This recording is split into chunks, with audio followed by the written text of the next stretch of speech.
Good morning all of you. Today we will discuss about the anatomy of liver. So liver is a peritoneal organ which is covered by the peritoneum and it is present in the right upper quadrant. As we can see in this picture, if we divide the abdominal cavity into 4 equal parts, then the liver occupies the upper right quadrant. In a second picture, if we divide the abdominal cavity into 9 equal parts, then liver occupies the right hypochondric region and epigastric region. Liver is a largest visceral organ and is the largest gland in human body. It weighs around 1.5 kg. Let's talk about the relation of liver. Anteriorly, diaphragm. As we can see, the diaphragm, the right and left costal margins, right and left pleura, and the lower margins of both the lungs, the xiphoid process of sternum, and the anterior abdominal wall in the subcostal angle. They all are present anterior to the liver. Next, come to posterior. Posteriorly,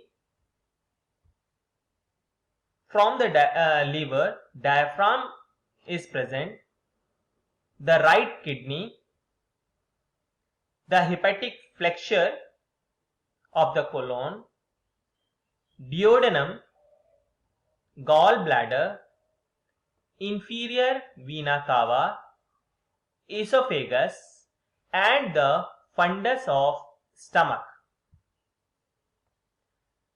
Next is surfaces. So the surfaces of liver can be divided into two parts, the diaphragmatic surface and the visceral surface. As the name suggests, the diaphragmatic surface is present beneath the diaphragm and it is a antero-superior surface. So diaphragmatic surface is a smooth, convex, and it is snugly fitted beneath the curvature of diaphragm.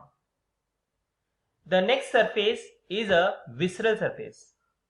That means it is a surface which is present postero-inferiorly. It lies in contact with many organs which are present on the right side.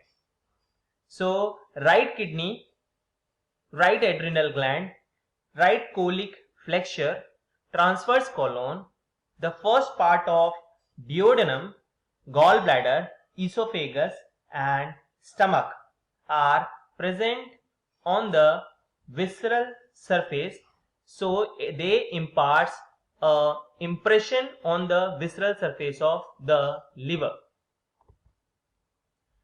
Liver is also covered by a dense fibrous layer that is called as a Gleason capsule, and the liver can be divided into 4 parts. The right lobe and left lobe, they are attached by the means of falciform ligament, and 2 further accessory lobes which are present on the visceral surface of liver. They are caudate lobe and quadrate lobe. Let's talk about the ligaments of liver. So first ligament is falciform ligament. It is a sickle shaped ligament which is attached to the surface of liver, anterior surface of liver, to the anterior abdominal wall, and also forms a natural anatomic division between the two lobes. The bigger one is the right lobe and smaller one is the left lobe.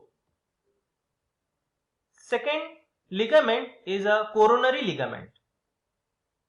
They attaches the superior surface, this one, they attaches to the superior surface of the liver to the inferior surface of diaphragm. It also demarcates the bare area of liver. Third is a triangular ligament. The left triangular ligament, this one, the left triangular ligament is formed by the union of anterior and posterior layer of coronary ligament at the apex of liver. Next is lesser omentum. They are attaches to the liver and also to the lesser curvature of stomach. That means the lesser omentum that attaches the liver and lesser curvature of stomach and the first part of duodenum. It consists of hepatoduodenal ligament and hepatogastric ligament. The hepatoduodenal ligament that also surrounds the portal triad. In addition to this supporting ligament, the posterior surface of liver is secured to the inferior vena cava by hepatic vein and fibrous tissue. Let's talk about the hepatic races. First, the races are, what are races? So, the races are anatomic space which is present between the liver and surrounding structure. They are of clinical importance as the infection may collect in these areas and they form an abscess. First space is a subphrenic space, this one. Sub means below, phrenic means below the diaphragm. So it is present between the diaphragm and anterior and superior surface of liver. Next is a subhepatic space, this one. So it is present below the liver and it is located between the inferior surface of liver and transverse colon. Third is a Morrison pouch, which is a potential space between the visceral surface of liver and the right kidney. It is also called as a hepatorenal recess. Next is arterial supply and venous drainage. First, the hepatic artery that contributes 25% of its supply and it is derived from the celiac trunk. As we know that celiac trunk is a main artery that supplies the esophagus and stomach also. Next is a hepatic portal vein which comprises about 75% of its supply. So they supplies the liver with a partially deoxygenated blood that carrying nutrients absorbed from the small intestine.